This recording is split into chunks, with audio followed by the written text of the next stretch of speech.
हमारे देश के नौजवानों क्या हाल चाल है, बढ़िया एकदम में? तो कमेंट करो दोस्तों। प्रश्नावली 2.1 हमने पिछली वीडियो में कर लिया था। इस वीडियो में हम प्रश्नावली 2.2 कंप्लीट करेंगे, ठीक है? चलो ठीक है। पहले सब लोग जल्दी जल्दी हाथ उठा के बताओ कि किस किस ने पिछला वीडियो देखा था और उसमें जो मैंने याद करने के लिए कहा था याद किया था। हाथ उठाओ पहले। बहुत कम ही लोग याद किए होंगे। चलो ठीक है, लेकिन पिछला वीडियो देख लेना, तभी इसमें मज़ा आएगा। चलो देखते हैं कक्षा 6 में जो आप खंड करते हैं। निम्न द्विघात बहुपदों के शून्य ज्ञात कीजिए। शून्य मैंने आपको बताया था। क्या बताया था? पहले आप जैसे खंड करते नहीं, गुणा करो इतना है, जोड़ो इतना है, बस वही काम है इसमें। निम्न द्विघात बहुपदों का शून्य ज्ञात करना है। अब शून्य क्या होता है, पिछला वीडियो देखो। और शून्यकों तथा गुणांकों के बीच के संबंध की सत्यता का जांच कीजिए। दोनों के बीच संबंध के सत्यता की जांच कीजिए। अब देखो, शून्यकों के बीच संबंध क्या होता है, ए क्या होता है संबंध, और मतलब वो सब क्या होता है, मैंने पिछली वीडियो में पूरा बता दिया था। पिछली वीडियो नहीं देखोगे तो भाई समझ नहीं आएगा। उसमें मैंने 2.1 भी पढ़ाया था और उसमें इस चैप्टर के कुछ बेसिक बेसिक चीज़ें भी पढ़ा दी थी।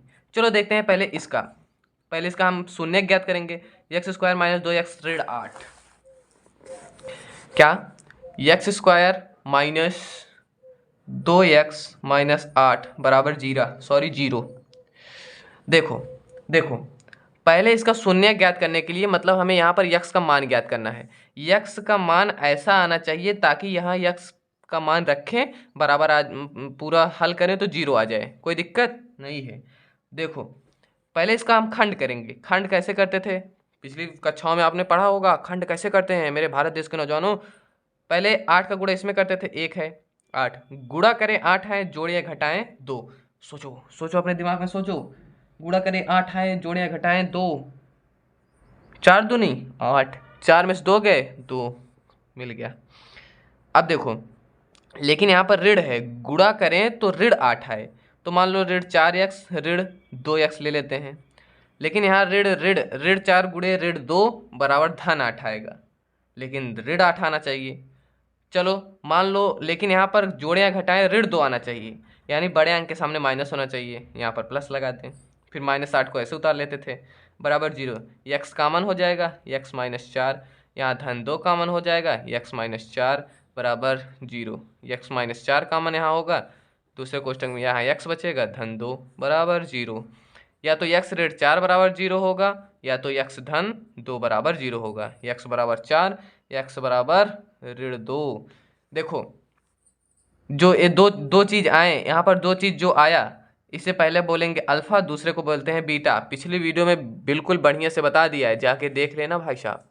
ठीक, इसे बोलते हैं अल्फा और इसे बोलते हैं बीटा। ठीक, इसमें कहा है कि शून्य ज्ञात कीजिए तथा शून्यकों तथा गुणांकों के बीच संबंध ज्ञात कीजिए। देखिए, हमने पिछली वीडियो में कुछ सूत्र बताया था। वेयर इज माई काली पेन, वेयर इज माई काली पेन, 1 मिनट ब्रो। पिछले वीडियो में बताया था अल्फा प्लस बीटा बराबर होता है ऋण b बटे ए, और अल्फा इंटू बीटा बराबर होता है c बटे ए। पूरा वीडियो देख लेना तभी समझ आएगा। ये दो चीज हमने बताया था पिछली वीडियो में, ठीक है? यहाँ पर देखो, अल्फा तो ए है, बीटा ए है, और ऋण b और a क्या होता है इसमें देखना होता है। देखो, इसको ऐसे तुलना कर लेना कि ax square plus b x plus c बराबर 0 से। देखो, एक्स स्क्वायर के बगल क्या है, यहाँ पर 1 है, तो यानी 1 बराबर क्या है 1। b बराबर क्या है आप बताओ, -2। c बराबर क्या है -8। बस अब यहाँ पर आपको लिखना होगा शून्य को और गुणांकों के बीच संबंध बराबर अल्फा प्लस बीटा बराबर ऋण b बटे a। अल्फा कितना है 4 है, बीटा कितना है -2 है, माइनस प्लस माइनस बराबर ऋण b कितना है b यहाँ पर देखो हमने लिखा है b बराबर ऋण 2, लेकिन पहले से यहाँ ऋण है तो ऋण 2 बटे a कितना है a 1 है। 4 ऋण 2 2, और ऋण ऋण ऋण धन 2 यहाँ भी धन 2 है। धन अगर कोई चिन्ह के पहले कुछ नहीं है तो पहले धन होगा, तो 2 बराबर 2 आ गया, यानी पहली सत्यता की जांच हो गई। अल्फा प्लस बीटा बराबर होता है ऋण b बटे a, अल्फा प्लस बीटा बराबर ऋण बी बटे ए सिद्ध हो गया। अगला होता है अल्फा इंटू बीटा बराबर सी बटे ए। अल्फा कितना है 4 गुणे बीटा कितना है ऋण 2 बराबर सी कितना है ऋण 8, ए कितना है 1। 4 गुणे ऋण 2 ऋण 8 और इसमें भाग देंगे तो ऋण 8। बस alpha plus beta alpha into beta का मान सत्यता की जांच हो गई। कोई दिक्कत, कोई परेशानी, कोई प्रॉब्लम नहीं होनी चाहिए। चलो अगला सवाल देखते हैं। दूसरा वाला है, आप लोग किताब में देख लेना। दूसरा है 4s square minus 4s plus 1। अब जहाँ वहाँ पर यक्स था अब यहाँ पर यस हो गया, कुछ अंक भी चेंज हो गए। इसको कैसे, पहले इसका खंड निकालो। खंड निकालने के लिए और बराबर 0 लिख लिया करो, तभी तो भाई मान आएगा। 4s स्क्वायर माइनस 4s धन 1 का जब खंड निकालोगे तो पहले 1 का गुणा इसमें करोगे, 4 आया। गुणा करे 4 आए, जोड़े या घटाए -4 आए। ऐसी कौन सी संख्या है, सोचो मन में। ऐसी संख्या है देखो, अगर 2 का गुणा हम 2 में कर दें तो क्या आएगा 4, और 2 को 2 में जोड़े तब भी क्या आएगा 4। लेकिन गुणा करे तो धन 4 आना चाहिए और जो जोड़े तो -4। तो 4s स्क्वायर माइनस अगर 2s लिख दें और -2s लिख दें, दोनों को गुणा करेंगे माइनस माइनस प्लस 2 दूनी 4, ठीक। और दोनों को जोड़ेंगे -2s -4s धन 1 लिख दो बराबर 0। यहाँ पर 2 कॉमन ले लो, 2s, यहाँ बचेगा 2s -1 ऋण 1 कॉमन, ताकि बीच में भी ऋण आ जाए ना, ताकि दोनों ब्रैकेट में एक ही समान चीज़ आए। ऋण 1 कॉमन लेंगे तो यहाँ धन 2s ऋण 1। ये सब आपको पता होना चाहिए दोस्त, तभी आगे मजा आएगा। अब देखो 2s -1 जो था यहाँ कॉमन हो गया, दूसरी कोष्टक में भी 2s -1 बराबर 0। अब या तो a बराबर 0 होगा या तो a बराबर 0 होगा, तभी तो दोनों का गुणा 0 आया। तो 2s -1 बराबर 0, तो यस बराबर क्या होगा, पहले देखो ऋण 1 को इधर भेजेंगे धन 1, फिर दोनों के बीच गुणा था, इधर आएगा भाग बटे 2 हो जाएगा, यानी यस बराबर 1/2। उसी प्रकार उसमें भी यस बराबर 1/2। ये हो गया अल्फा, ये हो गया बीटा। आप लोग अच्छे से लिखना, मैं आपको समझाने के लिए थोड़ा जल्दी बता रहा हूँ। अगर ज़्यादा लेट समझाऊंगा आपको तो मतलब बहुत ज़्यादा समय हो जाएगा, ठीक। चलो देखते हैं। बस वही संबंध हमें ज्ञात करना है। अल्फा प्लस बीटा बराबर क्या होता है ऋण b बटे ए। अल्फा कितना है 1/2 धन बीटा कितना है 1/2 ऋण b कितना है यहाँ पर 4, और पहले से ही ऋण है तो हो जाएगा धन 4। ए कितना है 4। अब देखो आप सब आप समझ गए हो, क्योंकि यार मैच्योर हो गए हो, आप बड़े हो गए हो, क्लास 10th में बोर्ड में आ गए हो, ठीक। इसको समझो 1/2, 1 नीचे हर समान है तो ऊपर जुड़ जाएगा 2/2, 4/4 यानी 1, 1 हटा 1, 1 बराबर 1, काम खत्म। काम क्या हो गया, खत्म हो गया, 1 बराबर 1। वैसे अल्फा इंटू बीटा बराबर सी बटे ए निकाल लो, काम खत्म हो जाएगा। निकाल लोगे, कोई दिक्कत। चलो आगे तीसरा है, 6x स्क्वायर -3 -7x। देखो सबसे पहले जितने चर पद होते हैं, चर पद यानी जो अक्षर होता है जो अक्षर होता है उसको एक तरफ रखना चाहिए, और जिसका घात सबसे ज़्यादा होता है उसको पहले लिखा जाता है। तो इसका घात सबसे ज़्यादा है, किसी भी संख्या का घात तो 0 होता है, लेकिन इसका 1 है तो इसको पहले होना चाहिए था। तो इसके लिए पहले इसको सही व्यवस्थित क्रम में लिखो, 6x स्क्वायर -7x, इधर भेज दो -3 बराबर 0। अब इसका खंड करो, क्योंकि हमें शून्य ज्ञात करना है। खंड करने के लिए पहले इसका गुणा इसमें करो, 18 आया, यानी गुणा करें तो 18 आए, माइनस है तो -18, गुणा करें -18 आए, जोड़े या घटाएं -7 आए। ऐसी कौन सी संख्या है, 9 दूनी 18, 9 दूनी 18, और 9 में से 2 गए 7। लेकिन अब यहाँ प्लस होना चाहिए कि माइनस होना चाहिए, चिन्ह का दिक्कत है। गुणा करें तो -18 आना चाहिए, देखो 6 त्रिक 18, माइनस है तो -18, और घटाएंगे तो बड़े यहाँ माइनस आना चाहिए, यानी बड़े अंक के सामने माइनस रहेगा तभी तो घटाएंगे माइनस आएगा। तो यानी जो संख्या हो जाएगी हमारा 6x स्क्वायर -9x धन 2x माइनस 3 को ऐसे उतार लो बराबर 0। अब यहाँ कॉमन देखो, दोनों में कॉमन क्या है, मतलब दोनों उभयनिष्ठ क्या है, 3 से भी कट रहा है, 3 से भी कट रहा है, यहाँ x है, यहाँ भी x स्क्वायर है, तो 3x कॉमन ले सकते हैं, 3x कॉमन ले लो। इसमें भाग देंगे जब तो 2x आ जाएगा। जैसे देखो कॉमन का मतलब होता है ऊपर वाले में भाग दो, 6x स्क्वायर बटे 3x, पहले 3 से 3 दूनी 6 हो गया, और x एक घात है 2 घात है, भाग में घात घटता है, 2 ऋण 1 1, यानी 2x आ गया, 2x आया माइनस, अब इसमें इसका भाग दो, माइनस था तो माइनस लगा दिए, इसमें इसका भाग दो, x x कट गया, 3 त्रिका 9। अब जो इसमें आया उसमें भी यही आना चाहिए, तो धन 1 कॉमन अगर लेंगे तो 2x ऋण 3 इसमें भी आ जाएगा बराबर 0। अब यहाँ 2x ऋण 3 कॉमन ले लो तो बचेगा 3x धन 1 बराबर 0। अब दोनों का गुणा देखो 0 आया है, तो या तो a 0 होगा या तो a 0 होगा, तो इसको हम ऐसे लिख सकते हैं 2x ऋण 3 बराबर 0। तो यहाँ पर 2x बराबर हो जाएगा धन 3, ऋण था धन, x बराबर होगा 3/2। उसी प्रकार या तो a 0 होगा, यानी 3x धन 1 बराबर 0 होगा, तो यहाँ 3x बराबर होगा ऋण 1, x बराबर होगा ऋण 1/3। यहाँ पर ये हमारा अल्फा हो गया, ये हमारा बीटा हो गया। बस अल्फा प्लस बीटा जैसे पिछले में बताया था वैसे कर लो, कोई दिक्कत नहीं यार, आप बड़े हो गए हो, पूरा सवाल थोड़ी ना आपको कराया जाएगा। अगर आप चाहते हो पूरा सवाल कराओ तो भाई आप थोड़ा मेहनत करो, क्योंकि अब क्लास 10th में हो, इतना सवाल आपको बता दिया जाए, आगे सारा सवाल कर लो, ठीक। सॉरी, तो आगे देखते हैं, तभी मैं पूरा सवाल बता रहा हूँ, बस थोड़ा थोड़ा स्टेप आपको खुद से करना होगा, समझ रहे हो। चलो आगे देखते हैं। अगला सवाल है 4u स्क्वायर प्लस 8u। चलो देखते हैं 4u स्क्वायर। पहला सवाल, मतलब पहले सवाल का चौथा है, ठीक। 4u square plus 8u। अब ज़्यादातर लोग इसमें यही कंफ्यूज हो रहे होंगे, अरे इसमें तो a है, b है, c किधर है, c नहीं है तो c 0 है। यार काम खत्म, c नहीं है तो c 0, c नहीं है तो c 0, बस।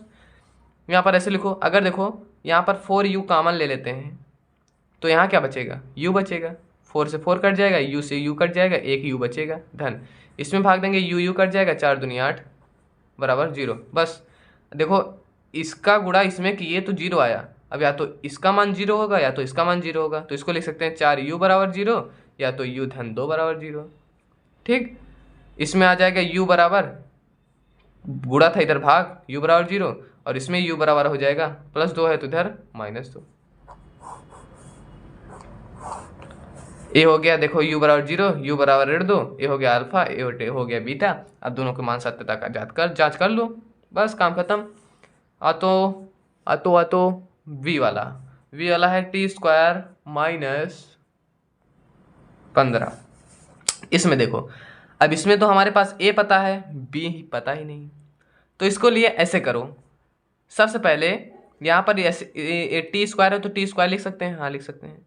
अच्छा ये बताओ, अगर कड़ी में 2 का स्क्वायर करेंगे तो क्या आएगा, 2 आएगा, यानी कड़ी में 2 गुणे कड़ी में 2 बराबर 2 आता है कि नहीं। वैसे अगर देखो टी स्क्वायर है माइनस, इससे कड़ी में 15 का अगर हम होल स्क्वायर लिख दें, कोई दिक्कत, जैसे 15 गुणे कड़ी में 15, जब एक ही चीज़ कड़ी में होता है तो केवल वही चीज़ आता है बाहर, तो कोई दिक्कत होनी नहीं चाहिए, कड़ी में 15 का होल स्क्वायर लिख दें। अब देखो यहाँ पर a square minus b square, और ये भी हम जानते हैं a square minus b square बराबर होता है एक कोष्टक में a प्लस बी, दूसरे कोष्टक में a माइनस बी, होता है कि नहीं। तो यहाँ पर वही सूत्र लगा देते हैं a प्लस बी, क्योंकि हमें शून्य निकालना है, बराबर 0। a प्लस बी, यहाँ पर a क्या है, a है t और b क्या है, कड़ी में 15, a प्लस कड़ी में 15, और दूसरे में a कितना है, t माइनस कड़ी में 15 बराबर 0। अब दोनों का गुणनफल 0 आया है, या तो a 0 या तो a 0, तो इसको लिख सकते हैं t प्लस कड़ी में 15 बराबर 0, तो t बराबर माइनस कड़ी में 15, और t माइनस कड़ी में 15 बराबर 0, तो t बराबर धन कड़ी में 15। अब देखो ये हो गया हमारा अल्फा, ये हो गया बीटा। देखो बहुत ही आसान है, मैं थोड़ा स्पीड में बता रहा हूँ, इसका मतलब ये नहीं कि आप टेंशन लेकर बैठ जाओ, अरे अपन को आता ही नहीं क्या बताऊँ। लेकिन कोई दिक्कत नहीं है, बस एक बार ध्यान से समझो मैं कर क्या रहा हूँ। थोड़ा सरसंका दोहराओ। सरसंका मतलब ये जो सूत्र है a+b² ऐसे ऐसे पूरा पूरा दोहरा डालो, कोई दिक्कत होनी नहीं चाहिए। अगला सवाल देखते हैं, कौन सा, 6वां। 3x² -x अब चूंकि हमें शून्य निकालना है तो 3x² -x -4 0 लिख दो। सॉरी। अब इसका गुणा पहले इसमें करो, 4 तिहाई 12, गुणा करे 12 आए और जोड़े घटाएं 1। देखो 4 गुणे 3, 4 तिहाई 12, 4 तिहाई 12 और 4 में से 3 निकालेंगे 1। लेकिन गुणा करें तो -12 आना चाहिए, क्योंकि माइनस यहाँ पर है ना, -4 गुणे 3 -12 आना चाहिए। और घटाने के बाद -1 आना चाहिए, यानी बड़े अंक के सामने माइनस होना चाहिए, तभी तो घटाएंगे -1 आएगा। चलो संख्या भी मिल गया, 3x² -4x -3x, सॉरी यहाँ प्लस, बराबर 0। देखो यार ये बहुत छोटी छोटी चीज़ें हैं, इन छोटी छोटी चीज़ों को अगर आपको नहीं आएगा तो कैसे काम चलेगा। थोड़ा मेहनत करो, मोबाइल देखना बंद करो, पढ़ाई लिखाई करो, अच्छा नंबर आ जाए। बहुत लोग कहते हैं अच्छा नंबर से क्या होगा, हाँ कुछ नहीं होगा, लेकिन कुछ माता पिता के चेहरे पे खुशी तो आएगी।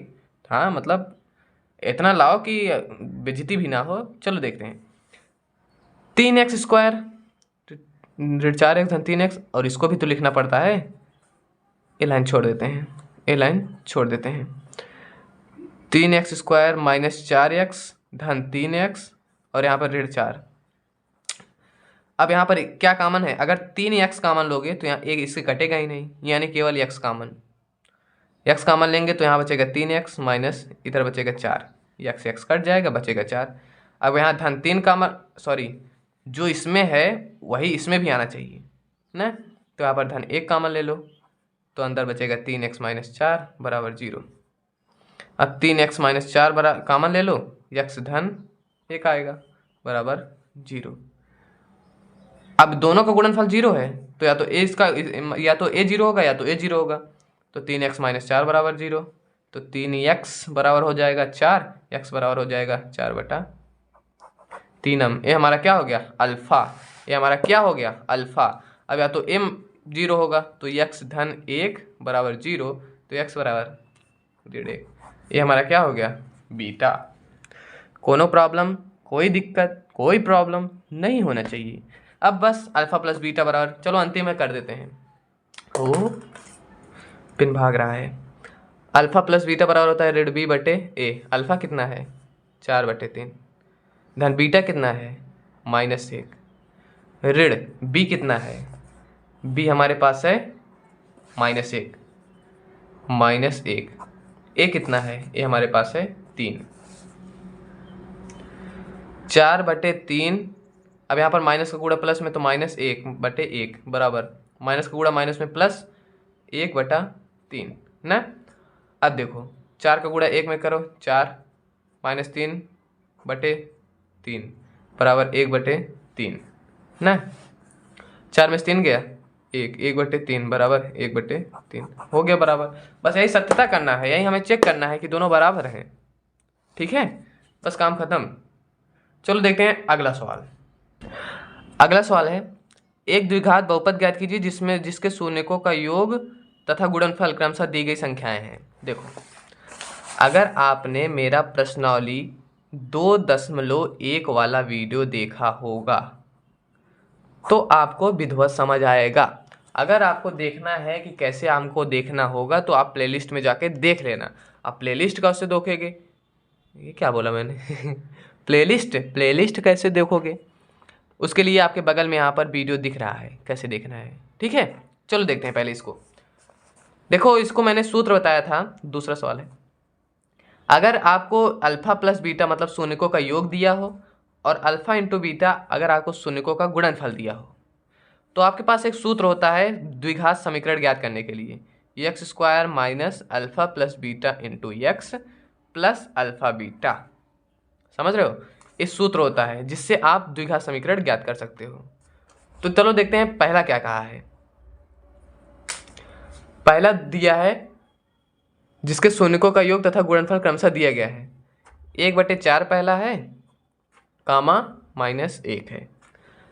तो यानी शून्यकों का योग और शून्यकों का गुणनफल क्रमशः दिया है, यानी ये शून्यकों का योग है, यानी अल्फा प्लस बीटा कितना है 1/4 और शून्यकों का गुणनफल -1। अब हमें द्विघात समीकरण ज्ञात करना है, द्विघात बहुपद ज्ञात करना है। तो द्विघात बहुपद ज्ञात करने के लिए हमारे पास ये सूत्र है, बस वहीं रख दो, x² को x² रख दो, माइनस अल्फा प्लस बीटा कितना दिया है 1/4, 1/4, 1/4 और बाहर क्या है x है, ऐसे लिख देते हैं।